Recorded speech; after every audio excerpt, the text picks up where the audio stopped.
Good evening and welcome to today's Palm Beach live workshop. We'll begin at 6:30 p.m. It's time to log in to the Zoom webinar and review our website. You can request technical support by sending a text message to 949-478-0253. At any time during the workshop, you can submit your question for the Q&A session by using the Q&A button in Zoom.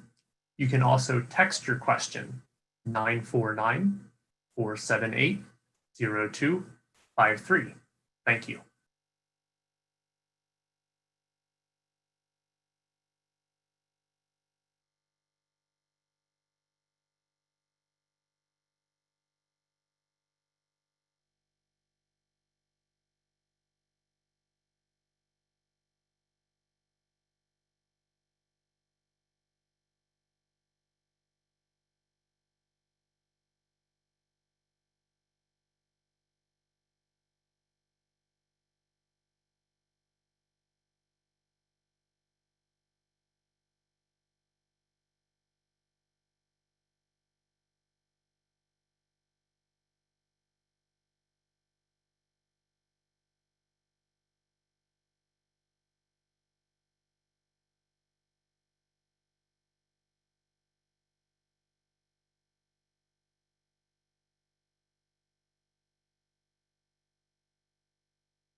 Good evening and welcome to today's Palm Beach live workshop.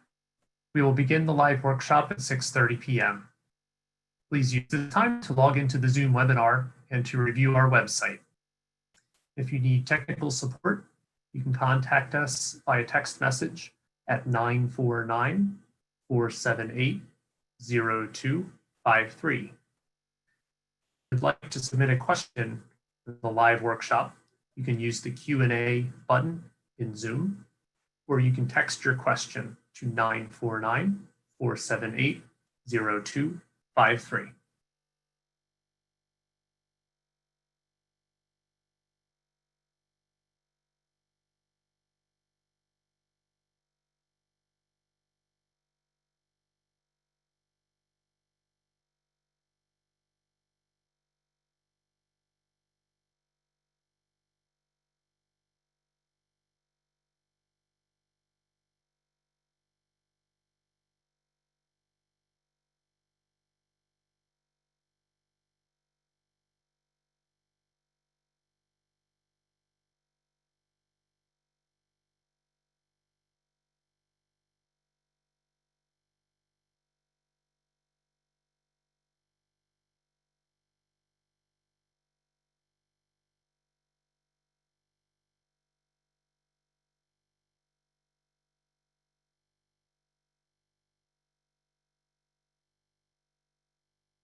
Aviation provides information on air traffic control flight procedures, including background on how and why we make changes to the airspace, what is a procedure, and how and why they are modified. This video will provide specific examples for the Central and South Florida region. The National Airspace System is a complex structure for commercial aircraft, general aviation, military aircraft, special use airspace, prohibited airspace, drones, and even space vehicle launches. The airspace is a three-dimensional structure in the sky that allows controllers to manage the safe and efficient flow of aircraft between airports. Just like the roadways around our country, many of the pathways leading to our busiest airports were old and inefficient. By building new and more predictable flight paths, we can improve the safety and efficiency of the operations in the airspace and on the airport surface. The creation of PBN flight procedures are one of the key elements of modernizing our airspace. They are similar to the network of highways, but for aviation. Making improvements and changes to the system is a complex process involving many different key stakeholders. This process can take as long as 2 years to ensure factors such as safety, environmental, and airspace complexities are met. Historically, airports were constructed based upon the prevailing winds, with the aircraft departing and landing into the wind. Aircraft arriving from other airports are sequenced and merged into the arrival stream for the destination airport and queued to land. In complex and busy multi-airport regions, such as the Central and South Florida area, controllers continuously manage, space, and separate arrivals and departures throughout the day. Modern technology and procedures make that job more safe and efficient because the separation requirements can now be incorporated within the procedure. This allows controllers from multiple air traffic facilities to efficiently space and sequence aircraft properly for arrivals and departures into multiple airports at once. Aircraft will have the most efficient routes off the ground, reducing airborne delays such as holding patterns or speed reductions. Departures and arrivals have numerous crossing routes where aircraft separation must occur to ensure a safe and efficient operation. This can now be incorporated into a modern technology procedure. A traditional descent is like walking down a flight of stairs. Based on air traffic controller instructions, the pilot descends and applies speed brakes, then levels off and powers the engines up, then descend and applies speed brakes again. The cycle repeats itself until the plane is on final approach to an airport. By contrast, an optimized profile descent, or OPD, has built-in speed and altitude requirements at various points on the route. This information is programmed into an airplane's flight computers and allows them to essentially glide down to an airport on idle power, and controllers don't have to issue instructions after clearing the plane to begin its descent. That aircraft is safely separated from other aircraft because it is flying that procedure. A performance-based navigation, or PBN flight procedure, is a route through the sky that connects airports to airports, safely segregates air traffic, keeps flights clear of obstacles and terrain, and provides safe passage through the skies. Creating and publishing a PBN procedure in the National Airspace System follows a well-defined, multi-step process that begins with a specific need, benefit, and purpose. A team of air traffic professionals, operators, airports, and other aviation stakeholders design a procedure that will then pass through quality control checks to verify compatibility with aircraft navigation and flight control systems prior to the flight. With quality checks and training complete, the procedure is flown to verify the accuracy of the design and identify possible modifications. Once the new procedures are implemented, FAA safety teams monitor for any issues, then old procedures are completely replaced. This video provides a basic understanding of how the air traffic control system works in the Florida airspace and how and why the FAA is modernizing the National Airspace System.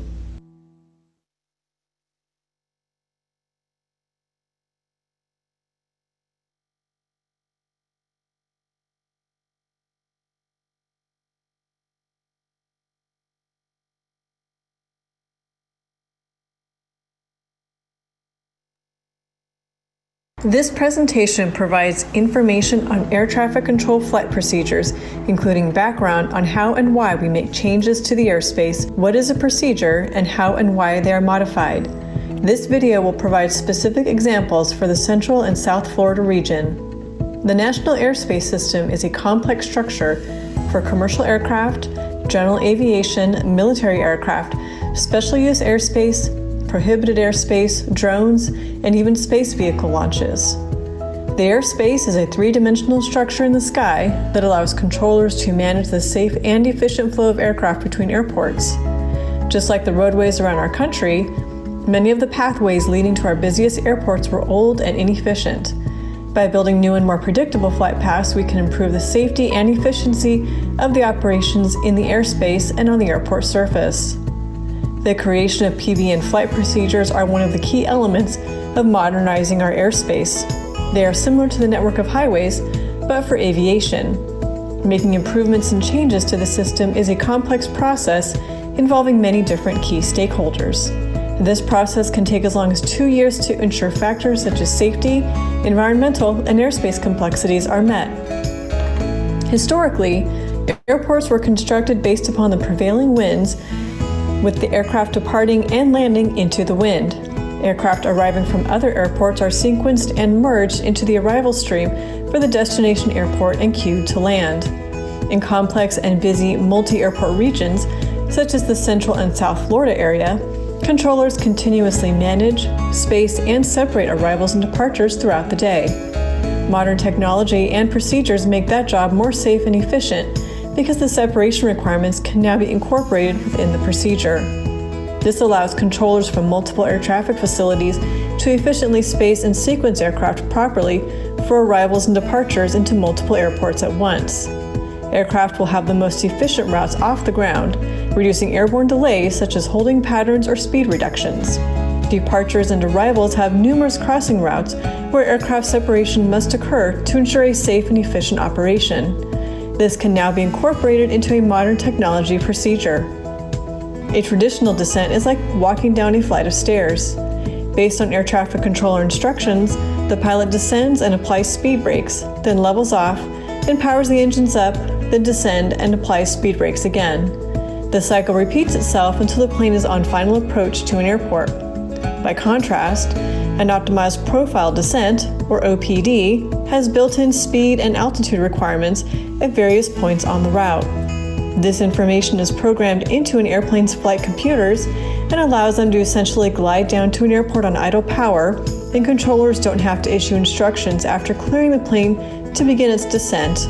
That aircraft is safely separated from other aircraft because it is flying that procedure.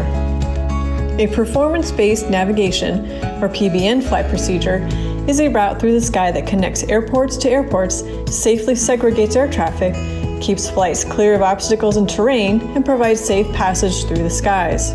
Creating and publishing a PBN procedure in the National Airspace System follows a well-defined, multi-step process that begins with a specific need, benefit, and purpose.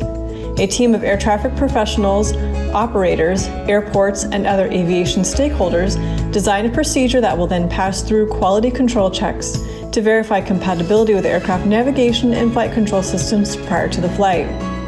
With quality checks and training complete, the procedure is flown to verify the accuracy of the design and identify possible modifications. Once the new procedures are implemented, FAA safety teams monitor for any issues, then old procedures are completely replaced.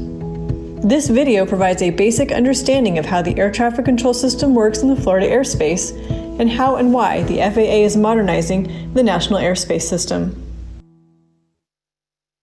This presentation provides information on air traffic control flight procedures, including background on how and why we make changes to the airspace, what is a procedure, and how and why they are modified. This video will provide specific examples for the Central and South Florida region. The National Airspace System is a complex structure for commercial aircraft, general aviation, military aircraft, special use airspace, prohibited airspace, drones, and even space vehicle launches. The airspace is a three-dimensional structure in the sky that allows controllers to manage the safe and efficient flow of aircraft between airports. Just like the roadways around our country, many of the pathways leading to our busiest airports were old and inefficient. By building new and more predictable flight paths, we can improve the safety and efficiency of the operations in the airspace and on the airport surface. The creation of PBN flight procedures are one of the key elements of modernizing our airspace. They are similar to the network of highways, but for aviation. Making improvements and changes to the system is a complex process involving many different key stakeholders. This process can take as long as 2 years to ensure factors such as safety, environmental, and airspace complexities are met. Historically, airports were constructed based upon the prevailing winds, with the aircraft departing and landing into the wind. Aircraft arriving from other airports are sequenced and merged into the arrival stream for the destination airport and queued to land. In complex and busy multi-airport regions, such as the Central and South Florida area, controllers continuously manage, space, and separate arrivals and departures throughout the day. Modern technology and procedures make that job more safe and efficient because the separation requirements can now be incorporated within the procedure. This allows controllers from multiple air traffic facilities to efficiently space and sequence aircraft properly for arrivals and departures into multiple airports at once. Aircraft will have the most efficient routes off the ground, reducing airborne delays such as holding patterns or speed reductions. Departures and arrivals have numerous crossing routes where aircraft separation must occur to ensure a safe and efficient operation. This can now be incorporated into a modern technology procedure. A traditional descent is like walking down a flight of stairs. Based on air traffic controller instructions, the pilot descends and applies speed brakes, then levels off and powers the engines up, then descend and applies speed brakes again. The cycle repeats itself until the plane is on final approach to an airport. By contrast, an optimized profile descent, or OPD, has built-in speed and altitude requirements at various points on the route. This information is programmed into an airplane's flight computers and allows them to essentially glide down to an airport on idle power, and controllers don't have to issue instructions after clearing the plane to begin its descent. That aircraft is safely separated from other aircraft because it is flying that procedure. A performance-based navigation, or PBN flight procedure, is a route through the sky that connects airports to airports, safely segregates air traffic, keeps flights clear of obstacles and terrain, and provides safe passage through the skies. Creating and publishing a PBN procedure in the National Airspace System follows a well-defined, multi-step process that begins with a specific need, benefit, and purpose. A team of air traffic professionals, operators, airports, and other aviation stakeholders design a procedure that will then pass through quality control checks to verify compatibility with aircraft navigation and flight control systems prior to the flight. With quality checks and training complete, the procedure is flown to verify the accuracy of the design and identify possible modifications. Once the new procedures are implemented, FAA safety teams monitor for any issues, then old procedures are completely replaced. This video provides a basic understanding of how the air traffic control system works in the Florida airspace and how and why the FAA is modernizing the National Airspace System.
Welcome to the FAA's virtual public workshop on the draft environmental assessment for the South Central Florida Metroplex. I'm Michael O'Hara, Regional Administrator for the FAA Southern Region. Florida is the only state in the country with 4 major international airports: Miami, Fort Lauderdale, Hollywood, Orlando, and Tampa. Palm Beach and St. Pete Clearwater International are also important airports in the national airspace system. In addition, Florida has a significant number of general aviation airports. You get the picture. Florida is one of the busiest states for aviation in the United States. The South Central Florida Metroplex is the FAA's plan to modernize air traffic procedures for 21 airports in the southern half of Florida.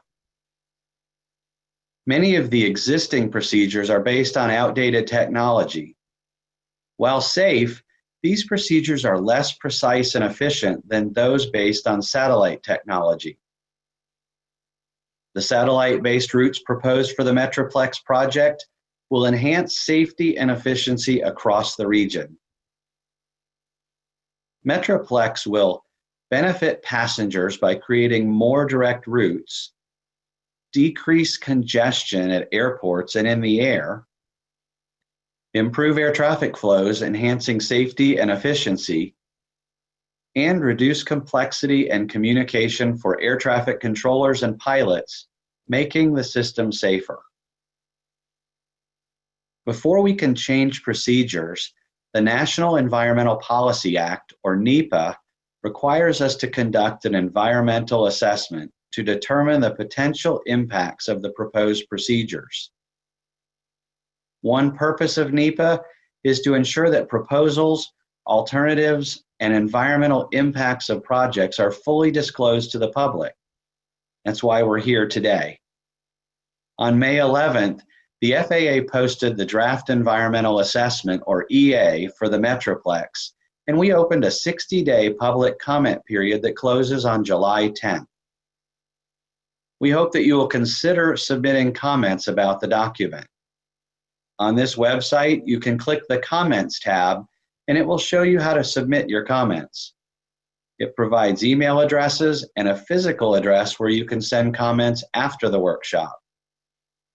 Be sure to get your comments in before the July 10th deadline. After the comment period closes, we will review and consider all substantive comments received during the comment period as we develop the environmental determination. We expect to issue the determination by September 30th, 2020. A note about the draft EA. The FAA identified inadvertent errors related to runway designations for Orlando, Tampa, and St. Pete Clearwater International Airports. We updated the document on May 13th, and it's posted at metroplexenvironmental.com. I'd like to cover 3 procedural items before we start.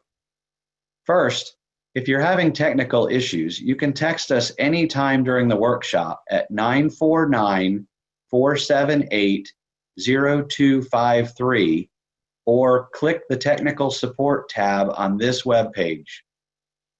Second, the workshop will last 90 minutes. We are recording the workshop and it will be posted on this website tomorrow for you to review. You can share the link with friends and neighbors who are unable to participate today.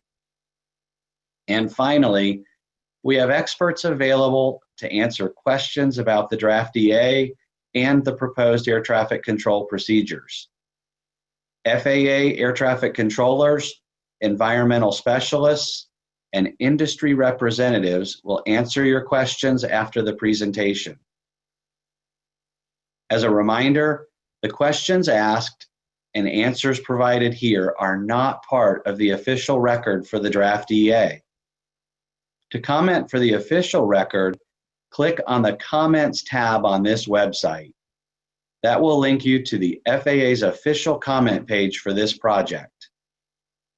Now, Lisa Favors, an environmental specialist for the FAA's Air Traffic Organization, will brief us on the draft environmental assessment. Thank you, Michael. I will explain the draft EA for the South Central Florida Metroplex. As mentioned earlier, we developed the document in accordance with NEPA, which requires us first to identify the purpose and need for the project.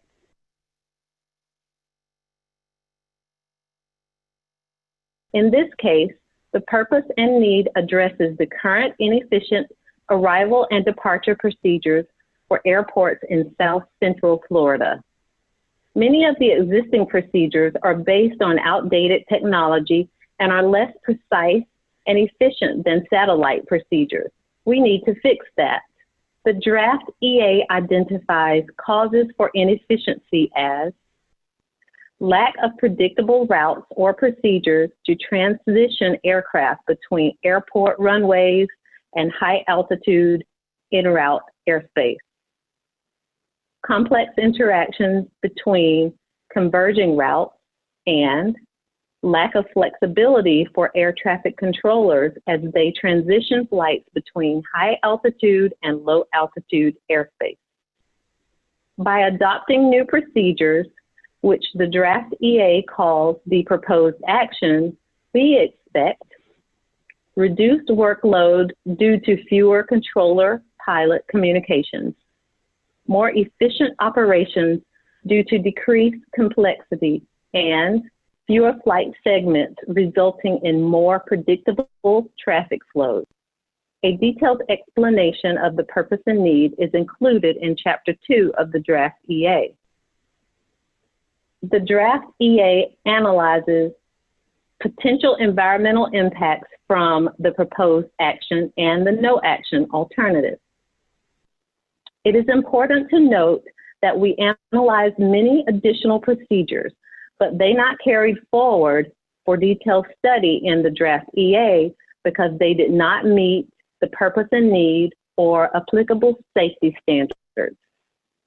Under no action, procedures in place from June 2017 to May 2018 would remain except for planned modifications that are independent of the Metroplex. Our analysis determined that only the proposed action would meet the purpose and need for the project. The no action alternative would not meet the purpose and need, but it was included in the draft EA as required by Council on Environmental Quality Regulations. The alternatives are described in Chapter 3 of the draft EA. Affected environment describes the human, physical, and natural environmental conditions that the proposed action could affect.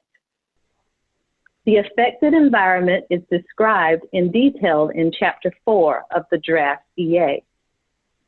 The draft EA considers the effects on 14 environmental resource categories and their subcategories identified in FAA guidance. We evaluated the alternatives under conditions forecasted for 2021, the first year the proposed action could be implemented, and under the 2026 forecasted conditions. The evaluation considers the direct, indirect, and cumulative effects of the proposed action and no action alternatives. The draft EA determined that neither the proposed action nor the no action alternatives are likely to cause significant environmental impacts to any of the environmental resource categories. For more information, you can review Chapter 5 in the draft EA. The rest of my discussion will focus on the noise analysis since you, the public, expressed most interest in that. However, feel free to ask questions about any category during the Q&A session later in the workshop. First, I will explain how we measure noise. The FAA measures aviation noise using the day-night average sound level, DNL, metric. DNL represents noise as it occurs over a 24-hour period, with nighttime noise weighted more heavily than daytime noise. DNL is the standard noise metric used for studies of aviation noise exposure in communities. To account for differences in how people respond to noise, we use the A-weighted scale, DBA. This scale closely approximates the volume of sound as perceived by the human ear.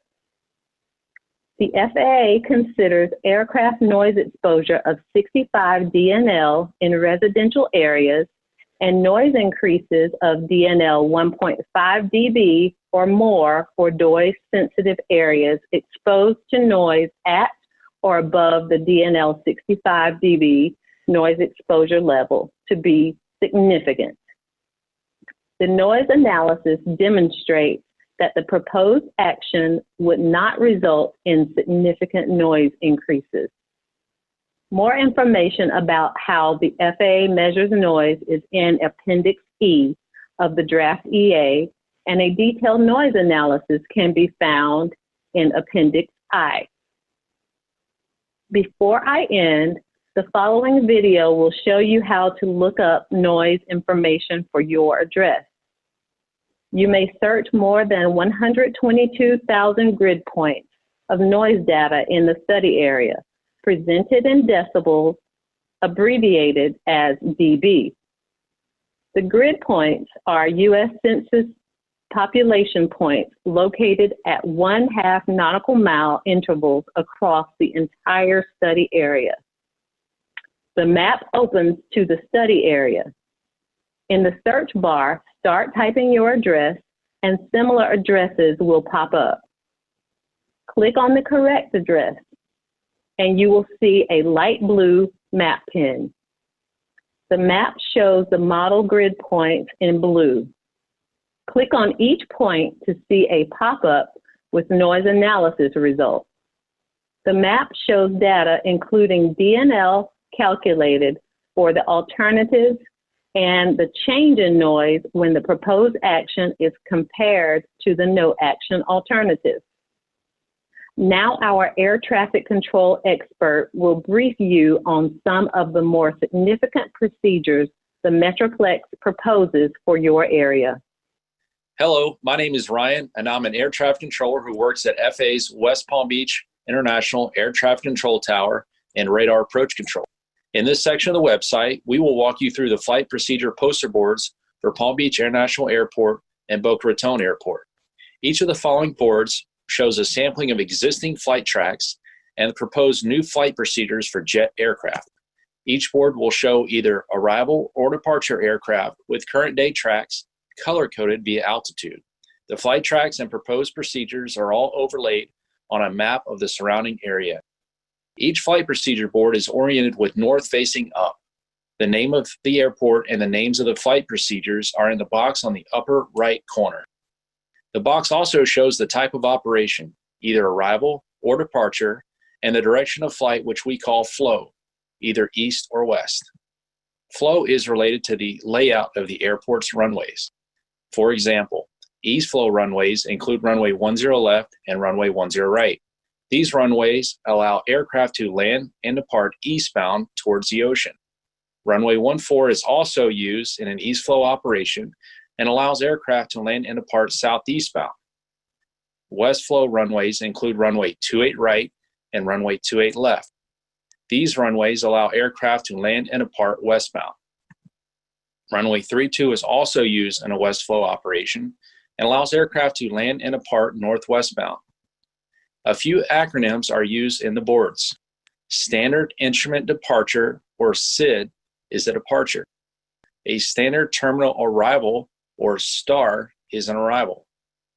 Area Navigation, or RNAV, is the term used for modern satellite-based navigation technology in the proposed procedures. The spelling of each arrival or departure procedure is limited to only 5 letters. For example, the spelling of CAPTN is pronounced captain. The stars on the board are locations of waypoints, which are fixed navigational points in space that the aircraft fly to. Just as with the spelling of procedures, waypoints are spelled with only 5 letters. For example, JUUNO waypoint would be pronounced Juno. The proposed flight procedures are color-coded, purple for departures and orange for arrivals. These colored paths show the intended flight paths in the future for most flights using the new procedures. Surrounding the paths are dispersed path areas in either pink for departures or yellow for arrivals. These areas show the possible locations where aircraft may fly in the future and account for the possibility of different routing to avoid hazardous weather, for operational need, or for safety. The existing flight tracks are shown on the legend by color, starting from the lowest altitudes in pink, then blue, then teal, and finally the highest altitudes are shown in green. Here are examples of departure flight tracks departing Palm Beach International Airport to the east. Notice the colors changing and the respected altitudes associated with the colors.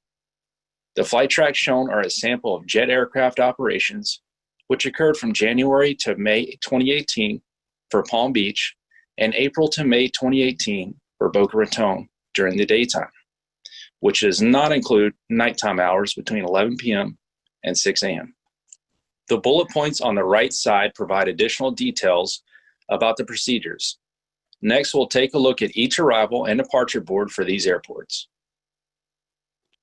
This flight procedure board shows Palm Beach International Airport East Flow arrivals and 4 proposed arrival procedures: the Captain, Clement, Sherby, and Mahi. As you can see, the proposed procedures mimic current day flight tracks airplanes fly today. East flow is the most common direction of traffic flow at Palm Beach International. Runway 10 left is used for the majority of operations for east flow, although runway 14 may be used as well. Aircraft arriving from the north use the Captain and Clement arrival procedures, and aircraft from the west and south use the Sherby and Mahi arrival procedures. Notice on this flight procedure board, air traffic controllers blend the Captain arrivals with the Clement arrivals to create a separated single file line to the runway for landing. For all the procedures, air traffic controllers may direct aircraft away from the procedure to avoid hazardous weather, for operational need, or for safety. The graphic on the upper left-hand corner shows a zoomed-in view of the arrivals. The graphic in the lower left-hand corner shows the existing color-coded radar tracks legend. Hello, my name is Matthew, and I'm an air traffic controller who works at FAA's West Palm Beach International Air Traffic Control Tower and Radar Approach Control. This flight procedure board shows Palm Beach International Airport West flow arrivals and 4 proposed arrival procedures: the Captain, Clement, Sherby, and Mahi. West flow is the least common direction of traffic flow at Palm Beach International. Runway 28 right is used for the majority of operations for west flow, although runway 32 may be used as well. Aircraft arriving from the north use the Captain and Clement arrival procedures, and aircraft from the west and south use the Sherby and Mahi arrival procedures. This flight procedure board shows Palm Beach International Airport east flow departures with destinations to the north. There are 3 proposed northbound departure procedures: the T-Bird, Slides, and O-Lake. Generally, aircraft with northeastern destinations will use the Slides departure. Aircraft with destinations to the west use the O-Lake departure, and aircraft with north and northwest destinations use the T-Bird departure. The dotted pink line shows the path aircraft would use departing runway 14. Aircraft are either given navigational headings to fly by air traffic control or use the procedures as published. For reference, the current flight tracks are shown in pink, blue, and green based on their altitudes. As you can see, the majority of current flight tracks are reaching altitudes ranging from 6,000 to 10,000 or above at the Ahab waypoint before crossing over the shoreline northwestbound. Proposed procedures move Carmen waypoint further offshore, which will allow aircraft to possibly be higher than they are today crossing Ahab and the shoreline. This flight procedure board shows Palm Beach International Airport east flow departures with destinations to the south and west. There are 3 proposed departure procedures: the Mixay, Buffett, and Welly. Generally, aircraft with eastern destinations use the Mixay departure. Aircraft with southern destinations use the Buffett departure, and aircraft with western destinations use the Welly departure. The dotted pink line shows the path that aircraft would use departing runway 14. Aircraft are either given navigational headings to fly by air traffic control or use the procedures as published. For reference, the current flight tracks are shown in pink, blue, and green based on their altitudes. As you can see from the limited amount of flight tracks over the course of 5 months, these procedures are used less frequently than the other procedures for aircraft with destinations to the north. This flight procedure board shows Palm Beach International Airport west flow departures with 3 proposed departure procedures: the Slides, Mixay, and Buffett. West flow is the least common direction of traffic flow at Palm Beach International Airport. Runway 28 right is used for the majority of operations for west flow, although runway 32 may be used as well. Generally, aircraft with destinations to the northeast use a slides departure, aircraft with destinations to the east use the mixed day departure, and aircraft with destinations to the south use the buffet departure. As you can see, the majority of current flight tracks are reaching altitudes at or above 10,000 feet at the Pirate waypoint before heading northeastbound offshore. This flight procedure board shows Palm Beach International Airport west flow departures with 3 proposed departure procedures, the T-Bird, O-Lake, and Welly. Generally, aircraft with destinations to the north use the T-Bird departure, aircraft with destinations to the northwest use the O-Lake departure, and aircraft with destinations to the west use the Welly departure. This flight procedure board shows aircraft arriving to Boca Raton Airport using runway 5 and runway 23. Runway 5 is shown on the top, and runway 23 is shown on the bottom. There are 4 proposed arrival procedures that would be used for aircraft landing both runways, the Sherby, Captain, Clement, and Mahi.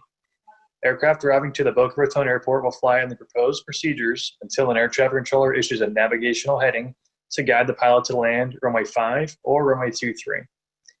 Arriving jet aircraft would typically fly along similar paths as they do today. Aircraft arriving from the east would use the Mahi arrival procedure. Aircraft arriving from the north would use the Captain or Clement arrival procedures. And aircraft from the west would use the Sherby arrival procedure. This flight procedure board shows aircraft departing Boca Raton Airport using runway 5 and runway 23. There are 2 proposed departure procedures that would be used for aircraft departing both runways, the Meisner and Terps. Generally, aircraft with north, west, and southwest destinations would use the Meisner procedure. Aircraft with northeast and east destinations would use the Terps procedure. When an aircraft departs either runway, an air traffic controller will give the pilot a navigational heading to follow to join the Terps procedure or join the Meisner procedure. Generally, aircraft will fly similar paths as they do today to get to these procedures.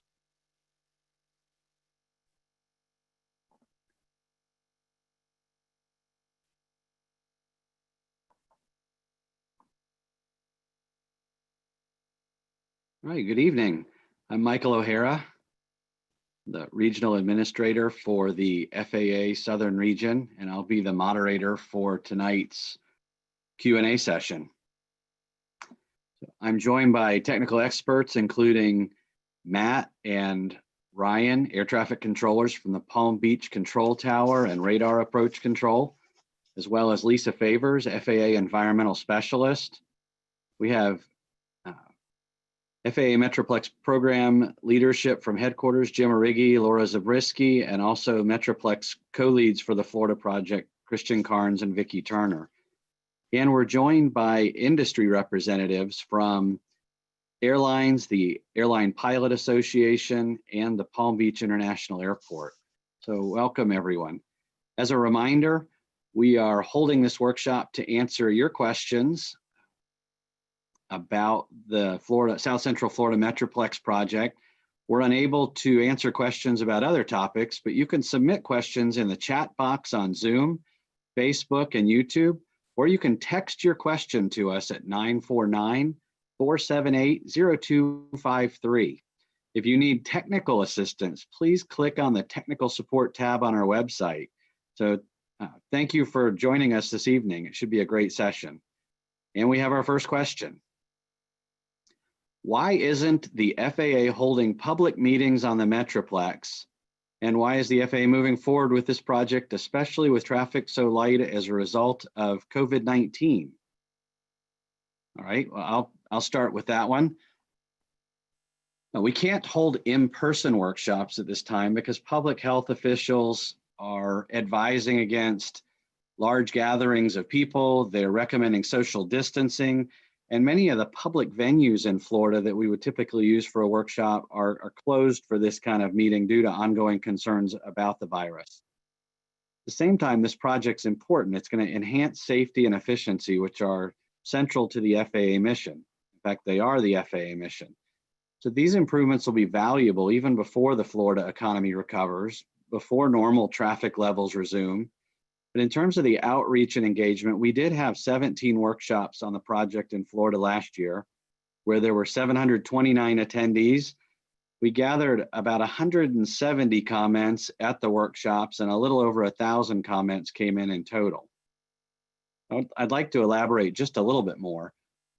The FAA upgrading the nation's air traffic control system is a little bit like we do with our nation's bridges and roads and railways.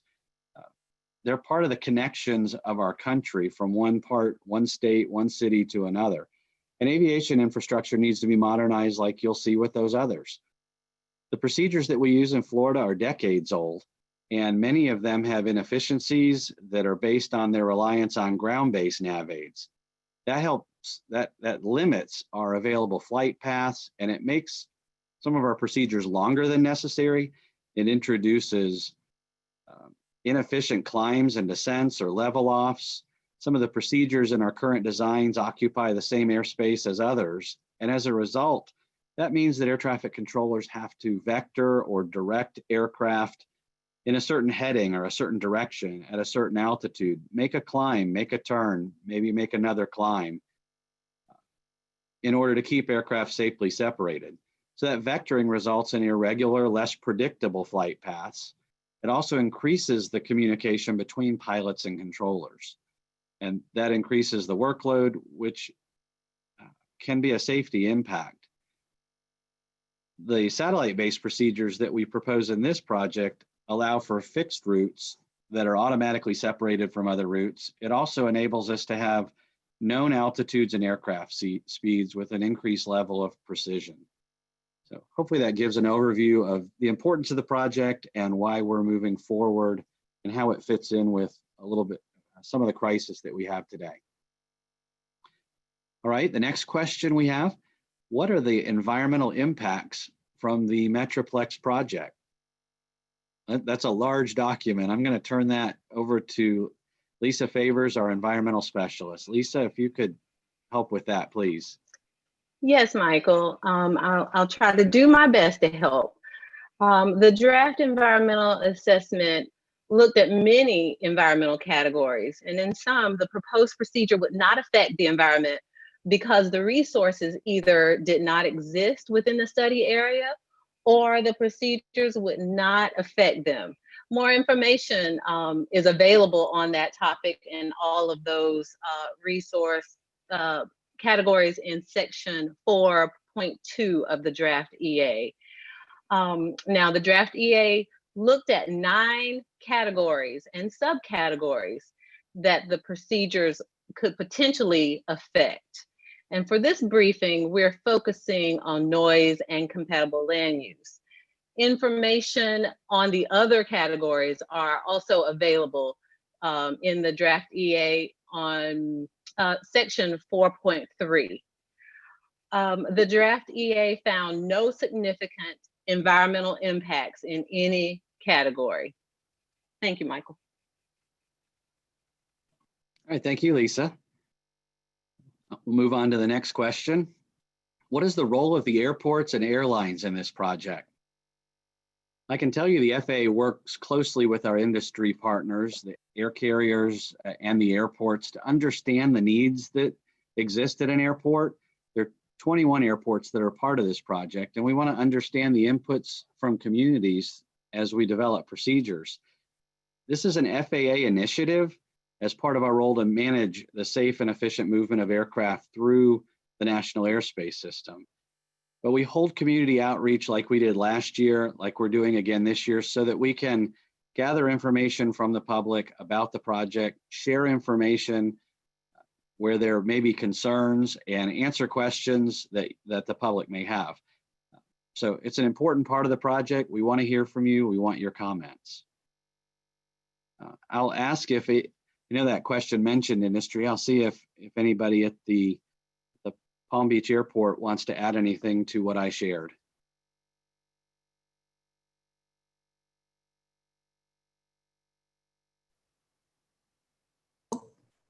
I did not unmute myself. No, what I was saying is I think you covered it very well. The change of the procedures doesn't change the number of flights. So, and again, the changes in the procedures has already been talked about is they're pretty minor in comparison to what we currently have. All right, thank you, Laura. We'll continue. Let's see, we have another question here. How many changes will we see at Palm Beach? And will the Metroplex make any change to existing noise abatement procedures at the airport or increase the number of flights? I think we just touched on that a little bit, but let me see. Matt or Ryan, air traffic control, please. Sure, Michael, I'll take that. So at Palm Beach, we're going to see a total of 12 procedures, either updates or changes. That'll be 6 SIDS or departure procedures and 6 STARS or arrival procedures. At Boca Raton Airport, we'll see 2 SID changes, and that's 2 departure procedures for Boca Raton. So thank you, Michael. All right, thank you, Matt. And I'll add that part of the criteria that we followed with the project was specifically not to have designs that would impact noise abatement procedures. They were designed in compliance with noise abatement procedures that exist today. And again, just to reiterate the point, because it was part of the question, this project does not increase flights. So there's not a difference between the no action alternative and the proposed alternative for the project in terms of the number of flights. All right, we'll continue. We have another question. How will the Metroplex help Florida? Well, if you look statewide in Florida, I mentioned in the intro video that Florida is the only state in the country with 4 major international airports, and the study area includes a total of 21 airports. Across all those, we're looking at 106 new, more efficient satellite-based and conventional air traffic control procedures. I've touched on how that helps us with the safety and efficiency of the system, but it provides better connectivity between a vital state that relies on aviation and the rest of our national airspace system. Metroplex procedures that take advantage of satellite technology will help us make the best use of the airspace and make the airspace more efficient. It can benefit passengers by creating more direct routes that can reduce flight delays. It can decrease congestion at airports and in the air. These procedures will help us modernize our routes to today's standards, and the precise, predictable routes help reduce complexity in communication for air traffic controllers and pilots. And again, that helps makes the system safer as we limit distractions from those key functions. Where we're implementing RNAV off the ground, like in Palm Beach, that helps reduced wind drift. It gives us more precise routes. And in the case of Palm Beach, we'll actually have turns that take place, for example, departing over the ocean, where they make turns further offshore. A lot of airports will see optimized profile descents that help us keep aircraft at or above the altitudes that they approach today. So those are some general benefits and some specific to the Palm Beach area. We'll continue with the next question. How did the FAA measure the noise from this project? And can you show me the noise tool? So Lisa, I'll ask you if you could maybe walk us through that. I think we have the capability to pull that up on the screen. Okay, yes, we do. Let me see. Okay, now I see it on my screen. I guess I'll take the first part of that question to talk about how the FAA measured noise. The draft EA modeled aircraft noise exposure for the proposed procedure and the no action from the no action alternative as well. And that was under 2021 and 2026 forecasted conditions. And it considered the direct and indirect and cumulative noise effects in that analysis. Our EAs measure aircraft noise using an average day-night average sound level, and we abbreviate that as DNL, and that's the metric that we use. It's our standard noise metric. The significant noise is defined, it's a legal definition, but it's basically defined as the day-night average sound level of 65 dNL or higher. And the DNL metric is a single value representing aircraft noise levels over a 24-hour period.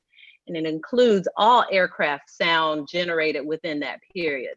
Now, the DNL metric also includes a 10 decibel weighting for noise events that happen at 10 p.m. and between 10 p.m. and 7 a.m.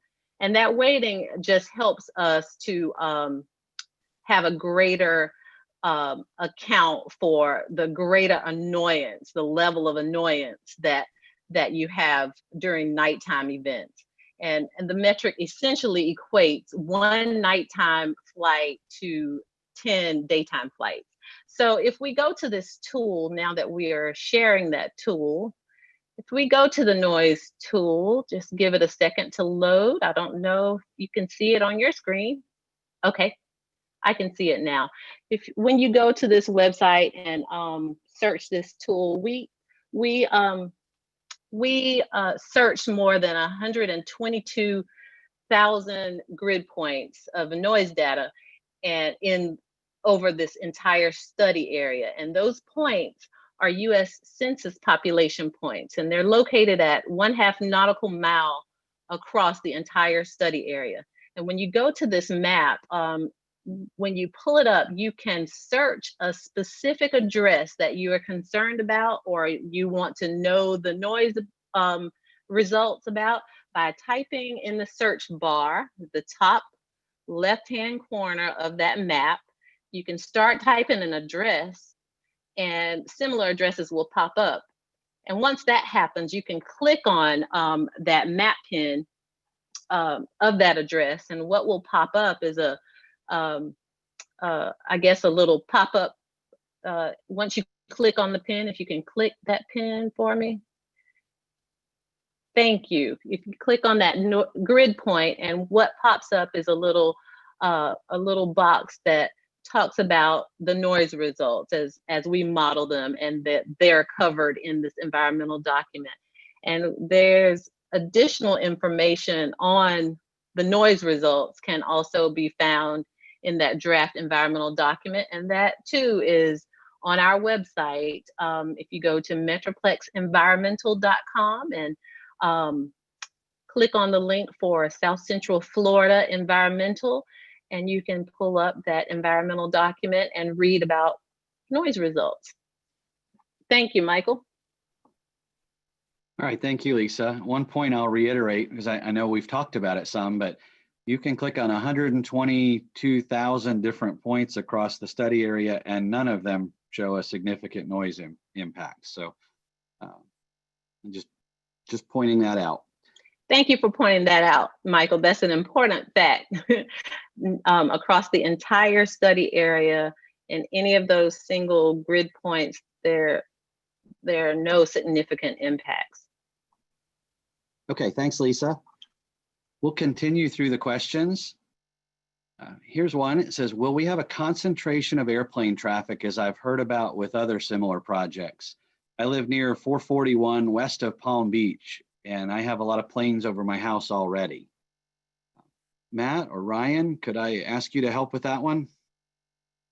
Sure, I can take that one, Michael. So the new proposed procedures, which are more accurate and precise, may result in more concentration of flight paths over some areas. It doesn't mean that more aircraft are flying. They're just flying in a more concentrated area. But the draft EA shows no significant or reportable increases in noise. However, people may notice differences where some aircraft fly.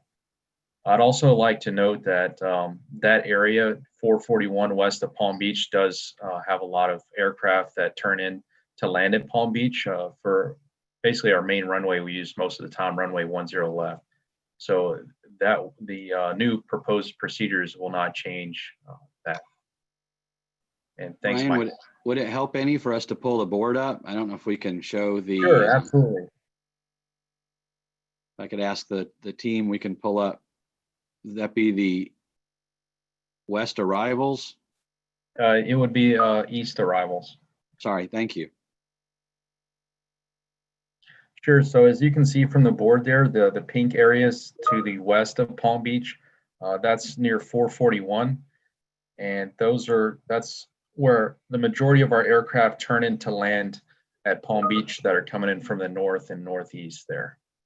So that area does have a lot of concentration of aircraft coming into land, but we didn't address we basically did the same thing as far as noise. We didn't change anything noise-wise, which is what the draft EA shows as well. All right, Thanks. Ryan, thank you. All right, we'll keep moving. Here's another question. Has the FAA made a final decision to implement the project? I can help with that. I can tell you that we published the draft environmental assessment of these proposed new routes on May 11th, I guess just around a month ago, a few weeks ago.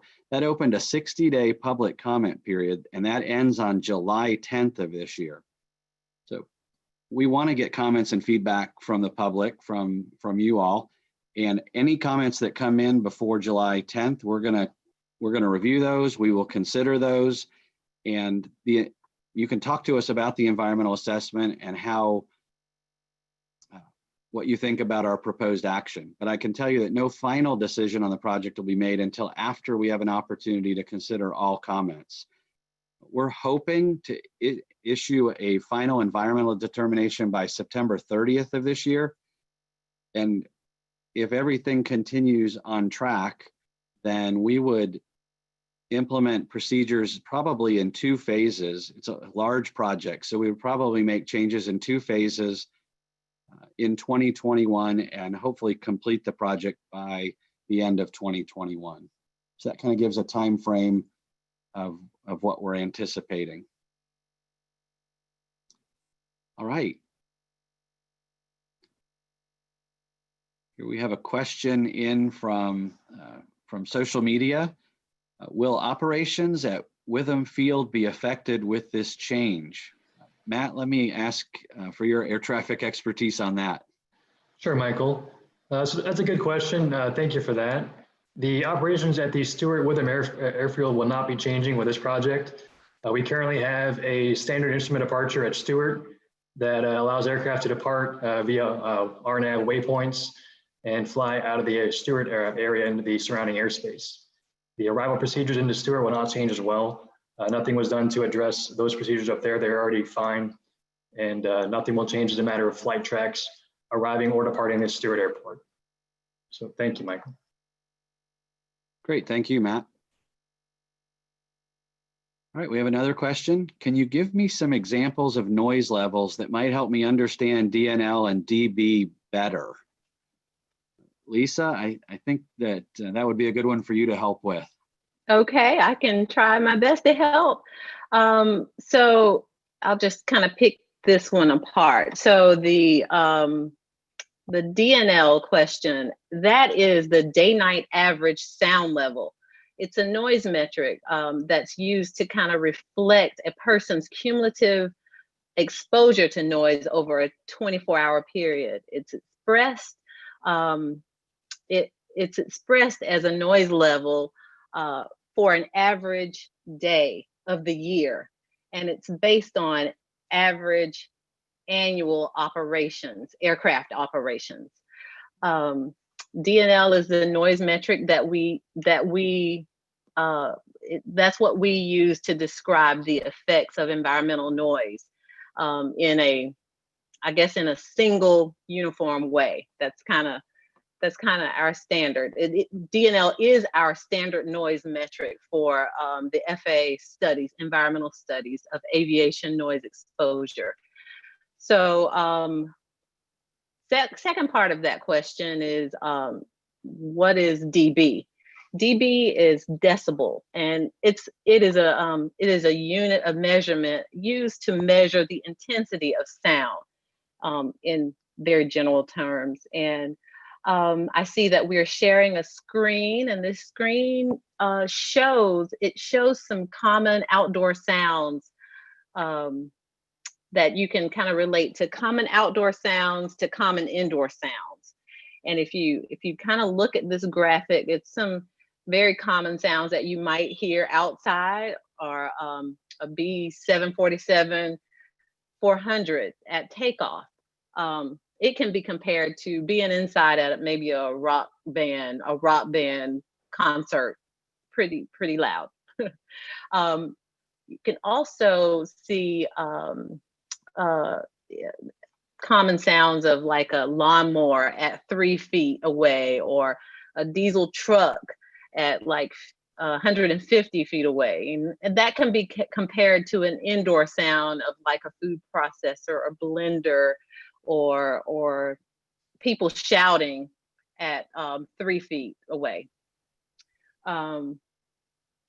Let's see, if we go down to B-747-800 at takeoff, if you're at 2 miles away, that can be compared to being inside and having a vacuum cleaner at maybe 10 feet. So if you would like to see this and get more information about the common kind of comparative noise and the levels of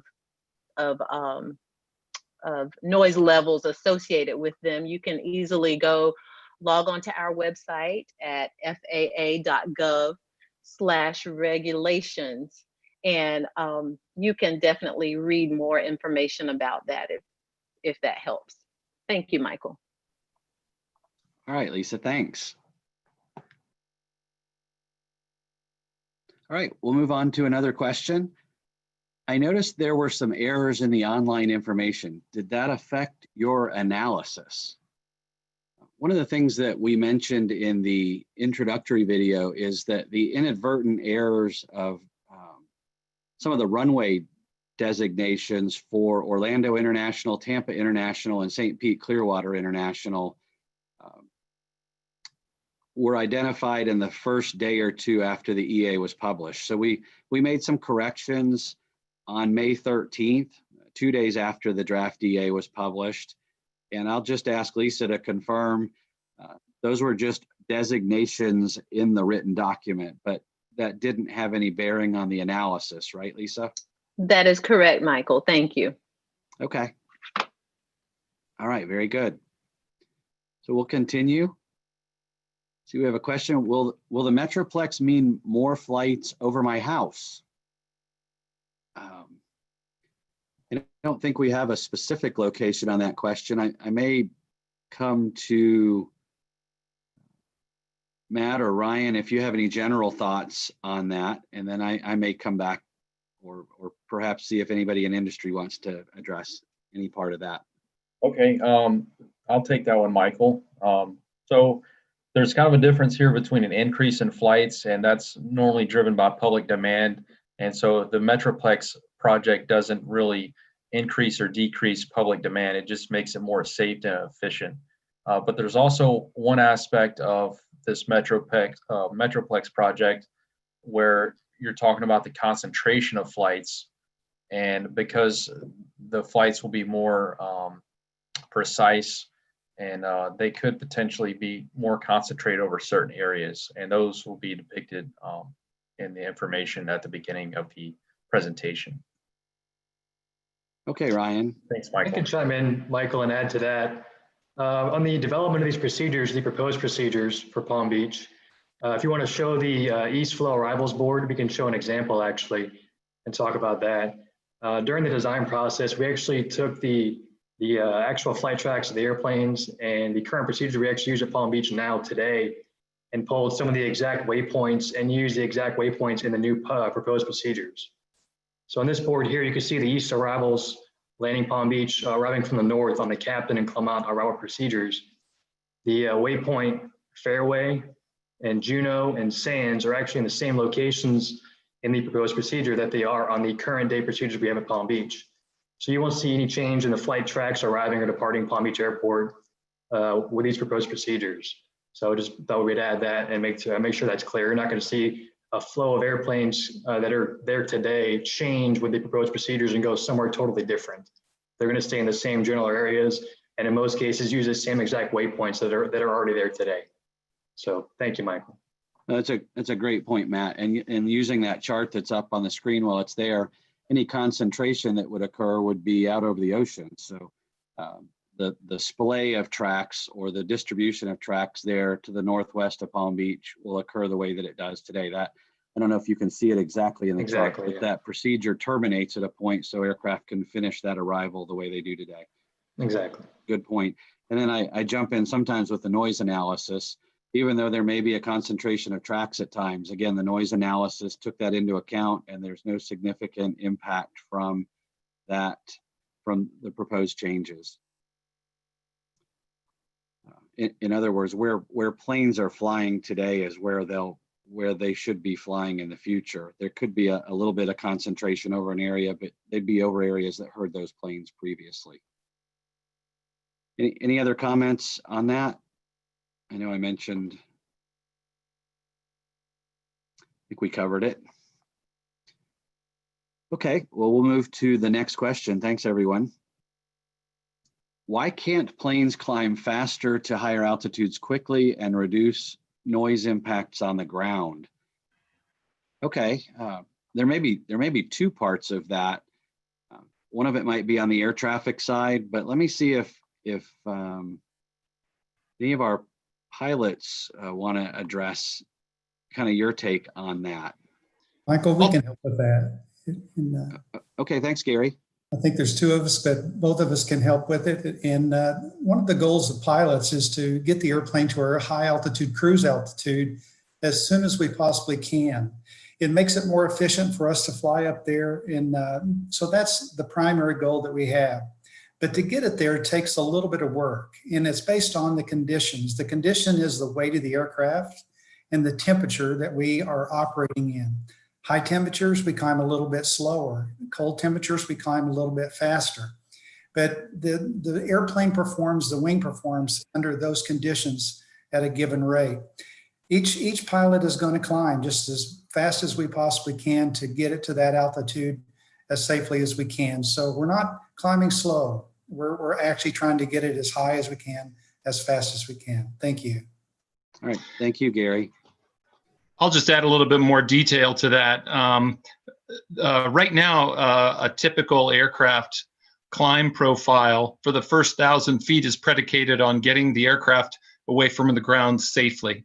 At 1,000 feet, again, on the typical profile, power is actually reduced for noise abatement.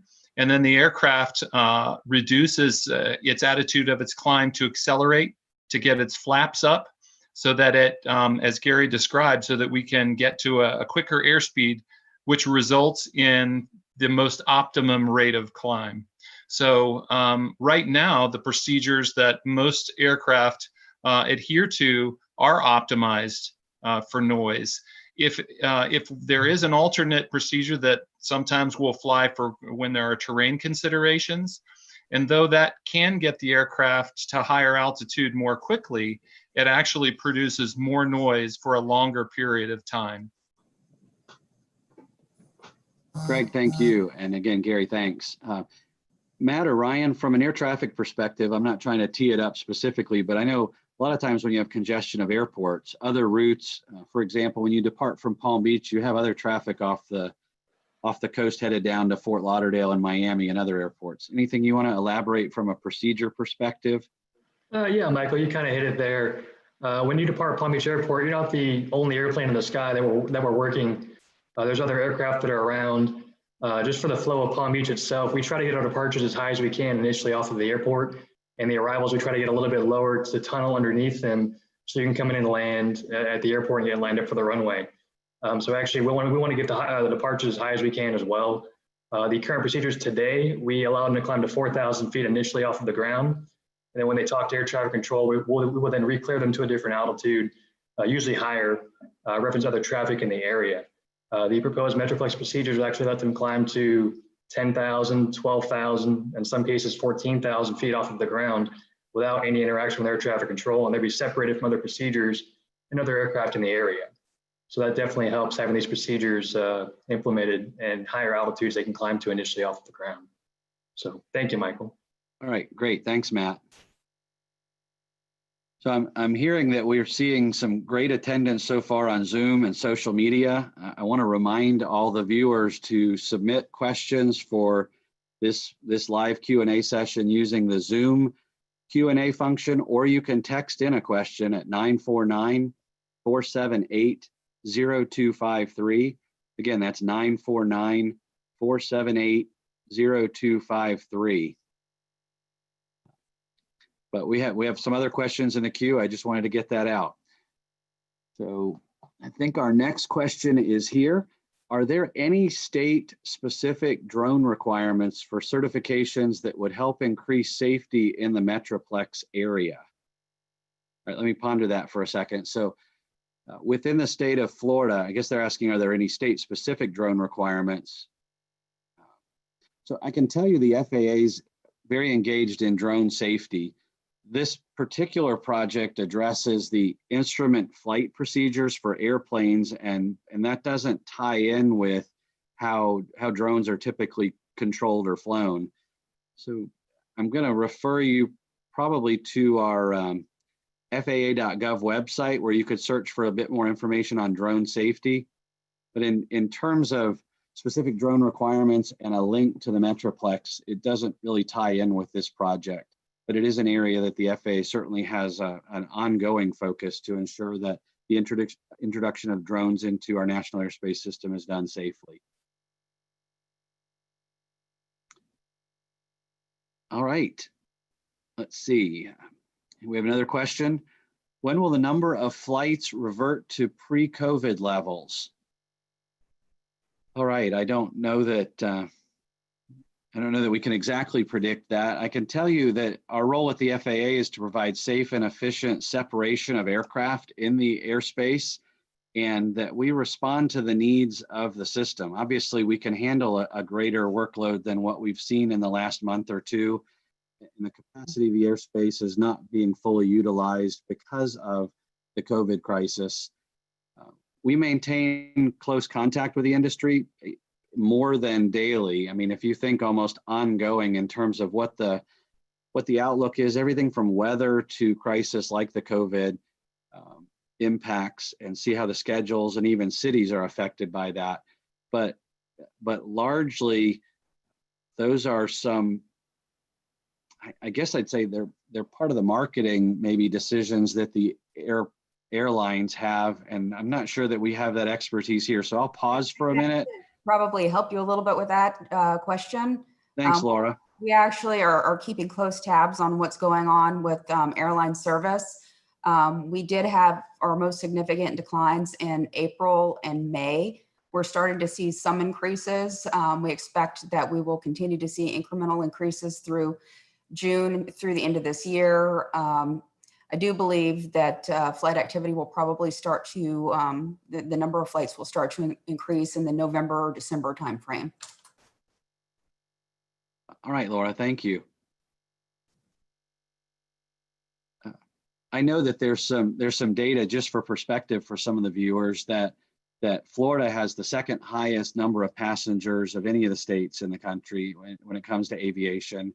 And I believe the number that the Florida Airports Council uses is $175 billion economic impact when you look at the state and the reliance of the economy on tourism and other business aspects. So that's not specifically what the FAA is about, but we recognize that the safe and efficient movement of those aircraft is important, and this project definitely helps with that. We want to be ready when that demand returns, and I appreciate you adding in your perspective on that, Laura.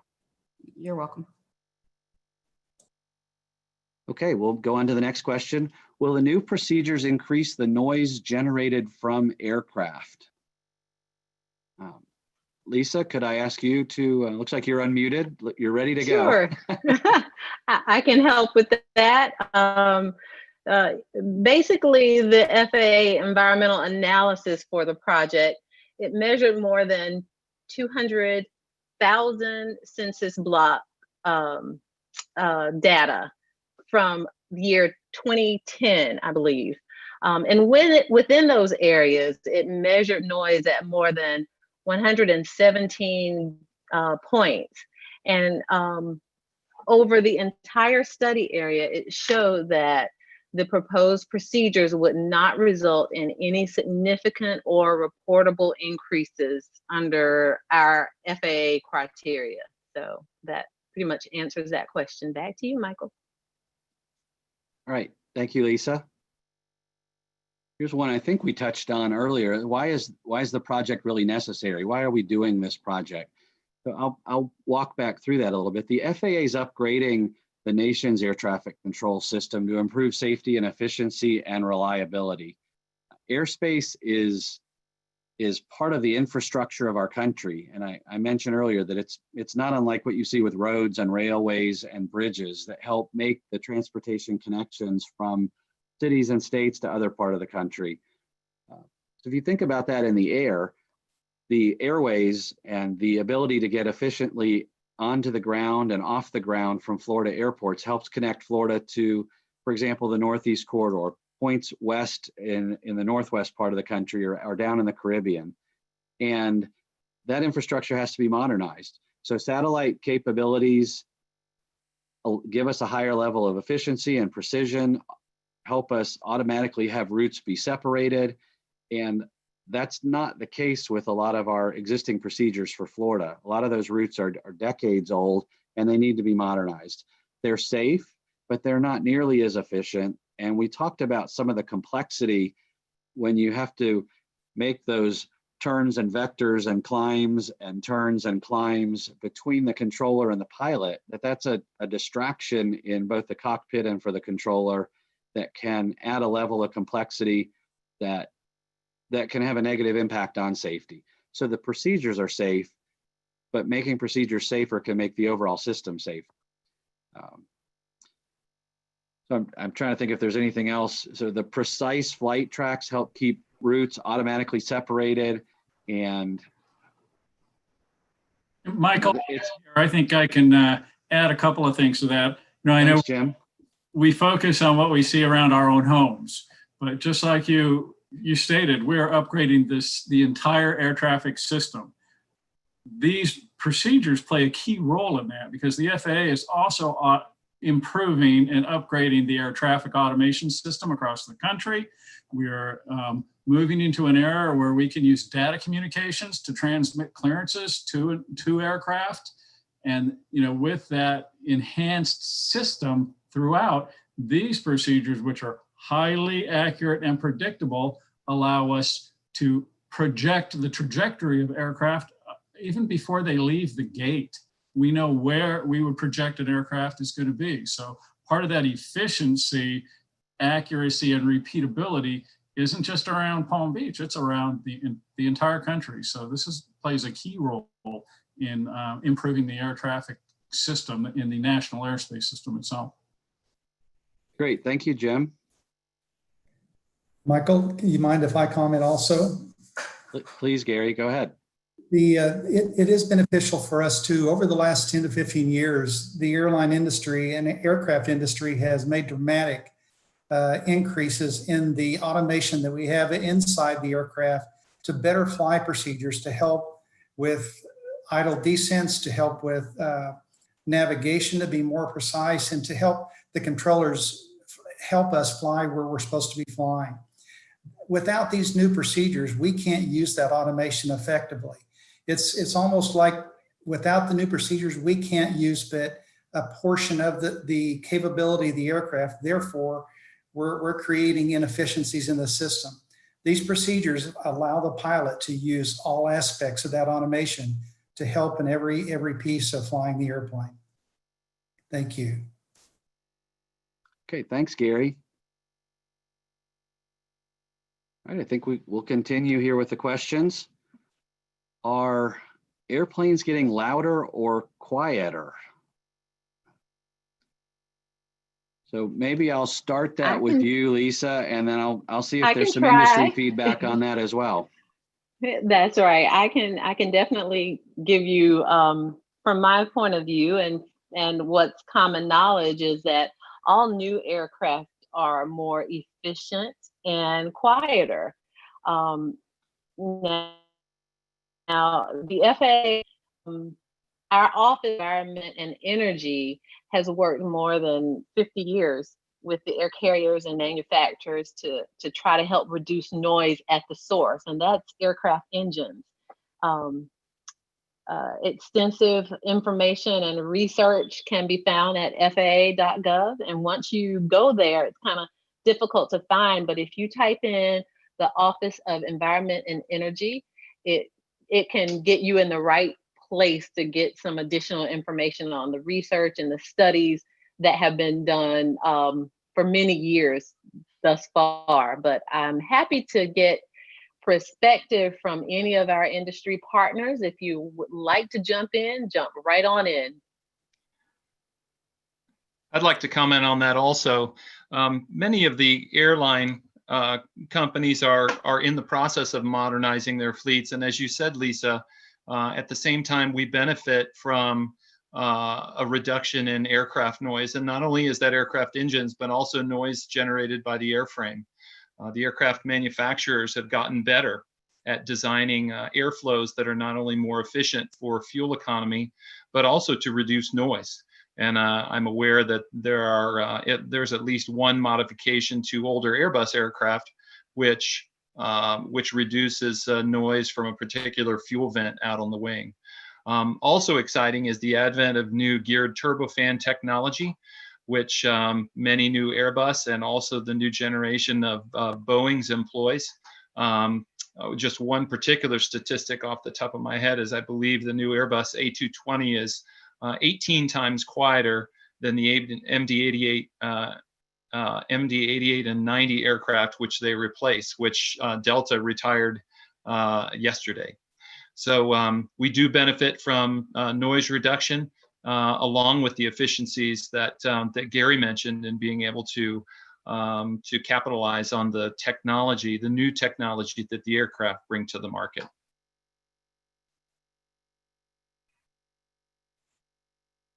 Sorry, I did it. Great point, Greg. Thank you. And thank you, Lisa. There is a lot of research ongoing on that. So again, back at the FAA website, if you search for the Office of Environment and Energy, you can get some more information on the studies and the partners we have even with academia and industry. All right, we'll continue. Here's a question. It says, will I see more aircraft where I live north of Palm Beach? So Ryan, I may ask for your help on that one, and we can bring up boards if that would help. Sure, absolutely, Michael. So as we've mentioned earlier, most of our procedures mirror what we do today. There are a couple exceptions, and one actually could potentially improve noise in areas north of Palm Beach. And if you look at the East Flow Departure Board there, where you have Carmen, that fix is a fix that we currently have now, but with the proposed procedures, it's moved about 1.5 miles further east. And then if you look to the north there, that fix Ahab is moved a little bit further east too, over the ocean. So what that means is aircraft have an additional 3 or 4 flying miles to climb even higher. So whereas today they're crossing the shoreline at 6,000, 7,000, sometimes 8,000, they're going to be even higher crossing that shoreline headed back westbound on the T-Bird and O Lake. So I think areas north of Palm Beach could potentially have a better experience with aircraft noise, depending on how close to the shore you live. Thanks, Michael. Thank you, Ryan. Okay, we have a question here. This one looks familiar. So how did the draft EA measure aircraft noise, and can you show me that noise tool? So Lisa, I'm going to come back to you, but maybe we can just kind of hit the highlights of that one more time. Sure, I'll be glad to.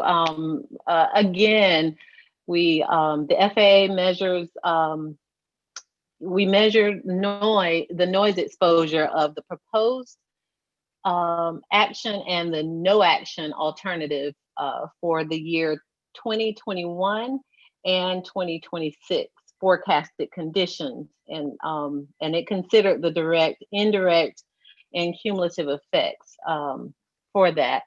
And I guess we can walk through the noise tool again. If we can share that screen, we can go back through that.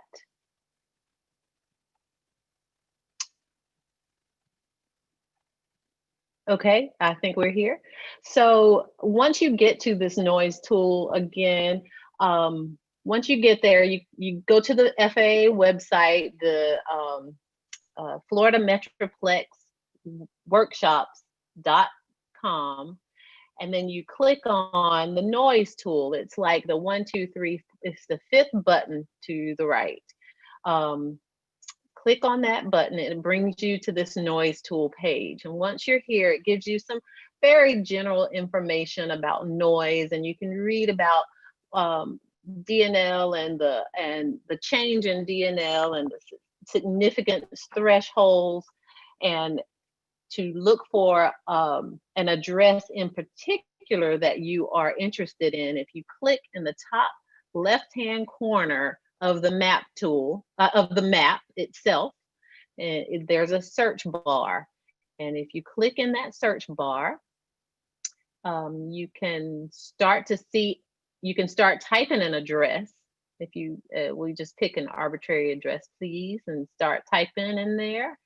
And similar addresses will pop up. And once that does, you can click on the blue map pin. It'll take you right to your area. It'll zoom in, and all of the blue circles, the little round circles, are the modeled grid points that were collected. And once you click that, you can see the change in noise, and the noise that was from the proposed action and the no action alternative for the year 2021 and 2026 forecasted years. But if you need any help with that tool, I think there might be a tech support or help button on that screen if you need some additional help on that screen.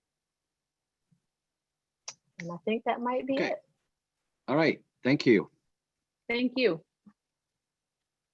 All right, we'll continue through the questions. Here's one: how long is this project good for? In other words, when will we be making changes? When will we be changing things again? So I will start with that and see if anybody wants to add to it. But the procedures that we're planning to implement will be in place indefinitely. This project's been a number of years in the works, and I mentioned before that a lot of the procedures in Florida have been in place for a decade or more. So this isn't the type of change that we make routinely. We may make minor adjustments in what we call a post-implementation review to make the procedures even more efficient, but we don't have any future plans for major revisions to the air traffic control system in Florida. Jim, do you have anything to add to that? Michael, yes, I can help out with that a little bit. Like any of the projects, what we'll do is we'll assess the effectiveness of the procedures after we implement them. Typically, we watch them for about a month, and then we'll conduct a 3-month assessment of the procedures to see how they're flying. We'll do that in concert with our, the local air traffic facilities and with our industry partners. If we find that things aren't quite what we anticipated, then in that post-implementation period, we may propose some slight modifications to improve the efficiency and the effectiveness of the procedures. All right, very good. Thanks, Jim. Okay, here's one. I have a noise complaint about airplanes. I guess the question is, what can I do about that? So I'll tee that up, Lisa. You may have something to add to that, but I'll say that I know that at the FAA and at the airport, or at airports across the state, there are noise offices that we both have that respond to noise questions, noise complaints that come in. Specifically on the FAA side, Lisa, can you tell? Sure. Can you answer where that can be found? Sure. If you have a noise complaint, you can always refer to the FAA.gov, And once you get there, you can search for the Southern region, and you will find a link there for a new noise portal where you can file a complaint, a question, or a concern about noise. We can get those comments that way. So that's what I have to add about that, Michael. Okay. All right. Michael, Laura? can I chime in? If you go to our website, www.pbia.org, there's a place where it gives information where you can submit noise comments and suggestions. So that information is available on our website as well if you'd like to contact our noise abatement office. All right, that's helpful. And the reason we're both involved, just from my perspective, is just to use a specific example, and I'll keep it short, but sometimes there may be a complaint about why something happened last night in the middle of the night. And if it comes to the FAA, we may study that and say, what, we haven't changed the procedures, or we didn't make a change. And the airport in that case may say, we had a disabled aircraft on the runway or something like that. We had to use a different runway than we normally use at night. And it's a very quick and succinct answer that identifies. So we try to route it in the most appropriate place. Conversely, if there's a question about how the FAA routes traffic, that's going to come to us, and we'll talk about any procedures or changes that we may have made. Weather somewhere in the middle there, but we're both equipped to handle those. The point I want to add, wrapping up that question, is none of the Metroplex changes have occurred yet. So it sounds like there's an existing noise complaint that would be really unrelated to what we're recommending here. But, that gives you a good idea of where you can head with that. Okay, thank you both, Lisa and Laura. The questions keep coming. How high or how low will aircraft be where I live south of Palm Beach? Let's see. I could take that for you, Michael. Okay, thanks, Matt. So we could start by showing the Westville arrivals board to Palm Beach Airport. Again, we designed the procedures to mirror the same way we work air traffic today. In most cases, using the same exact waypoints. For example, on this board, on the Sherby arrival, the waypoint Becca is in the same location as where it's at today. And airplanes descend out of 10,000 feet around the Sherby label, and they descend to 6,000 feet at Becca to then fly eastbound toward the ocean, and then they descend to line up for the runway and land at Palm Beach, runway 28 right.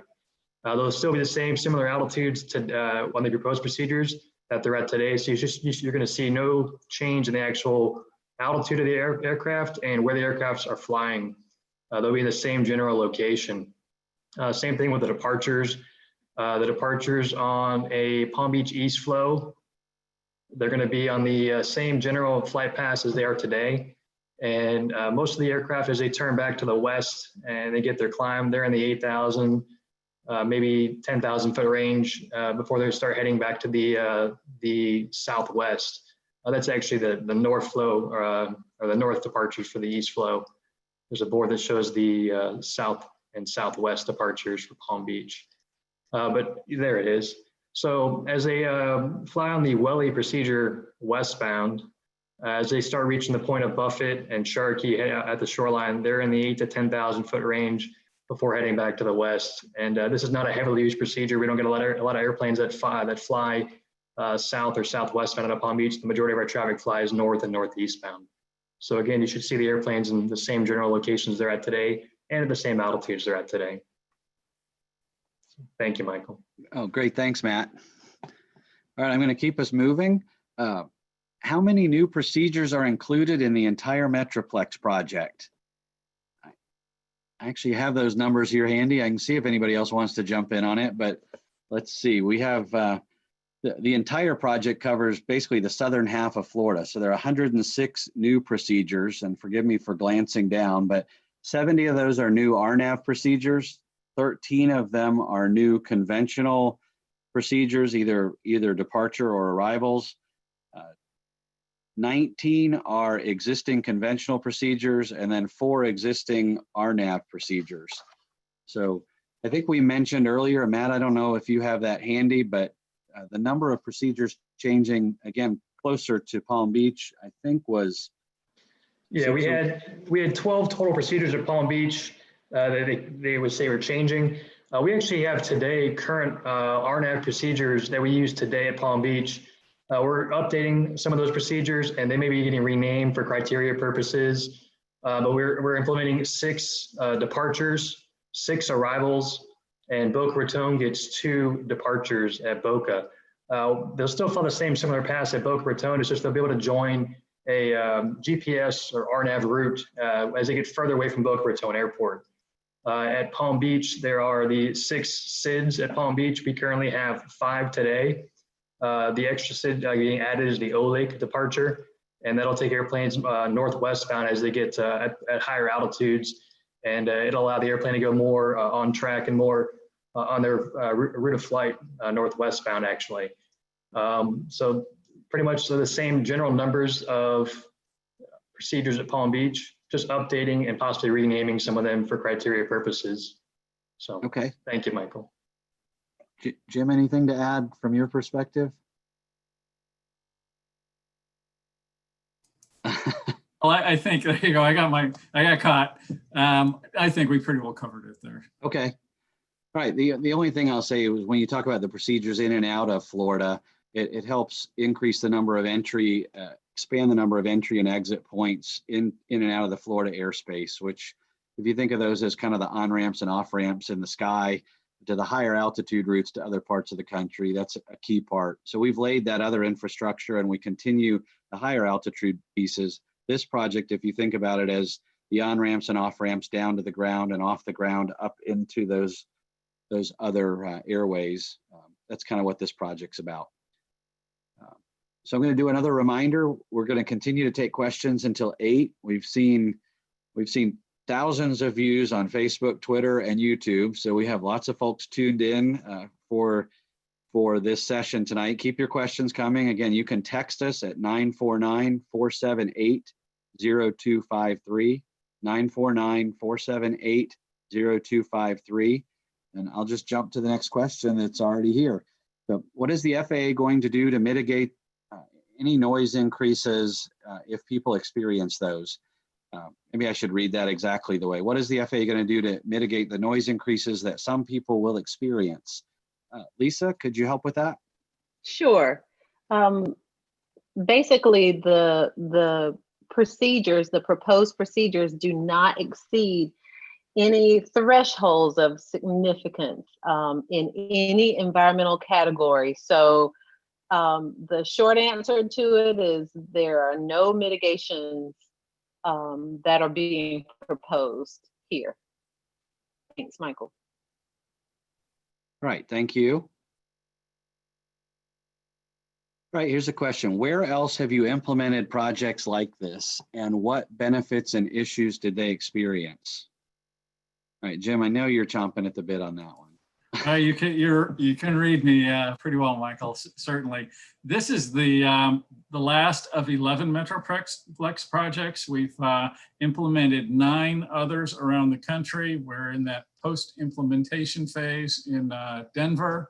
We hope to implement a project in Las Vegas by the end of the year. We're just doing the final environmental process there. So genuinely, Florida will be the last of those projects.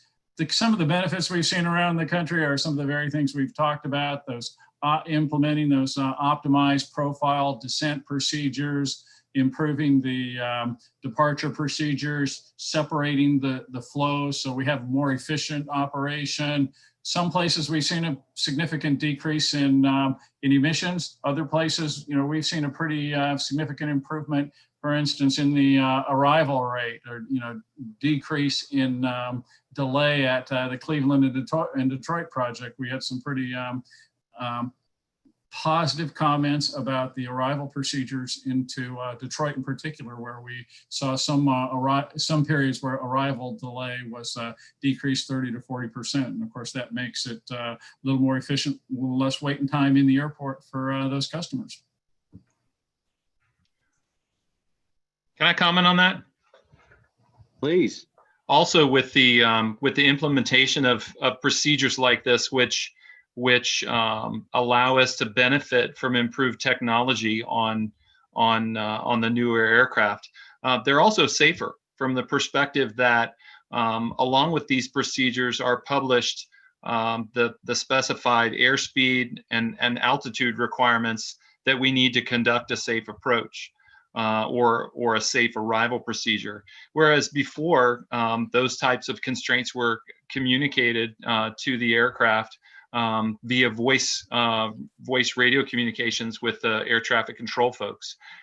When those types of constraints are published on the procedure, not only are they known ahead of time and the aircraft can compute and fly the most efficient path, but that's also many fewer communications exchanges which happen over the radio, much less opportunity to miscommunicate, and also less opportunity to miss something which otherwise might be very important. So they're safer, they're easier to fly, the cockpit is quieter, and it allows the aircraft to fly them more efficiently because all those constraints are known.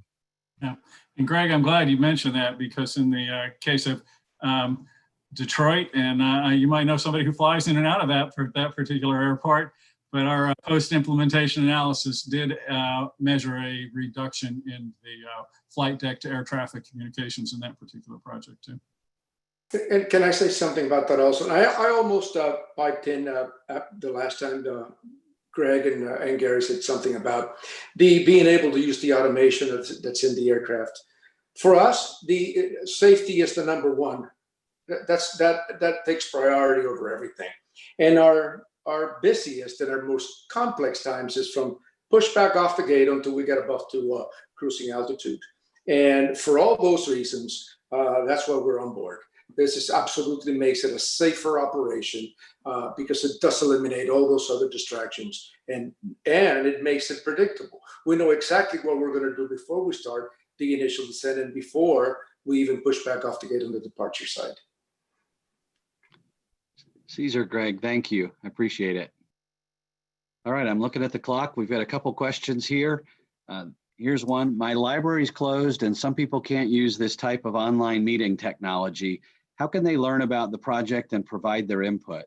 So just a couple thoughts that come to mind. If people can't access the draft EA at their local libraries, many of which are opening, so we have the comment period open till July 10th, but if they can't access that document through other means, and you're aware of that, you can provide their information via a confidential chat to us.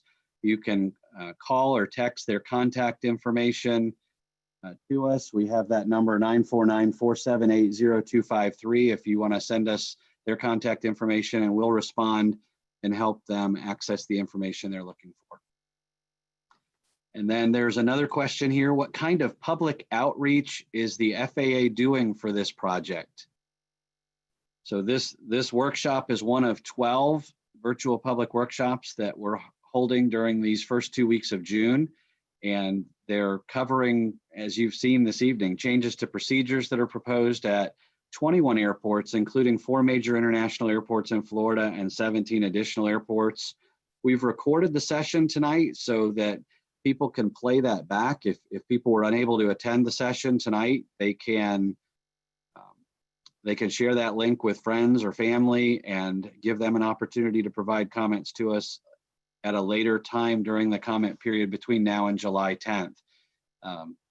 So this is kind of the online briefing. You all have experienced it, so I'm telling you what you've seen, but the opportunity to ask us questions, hear about the project, and help understand what we found in our environmental analysis, and then a way to get your comments to us.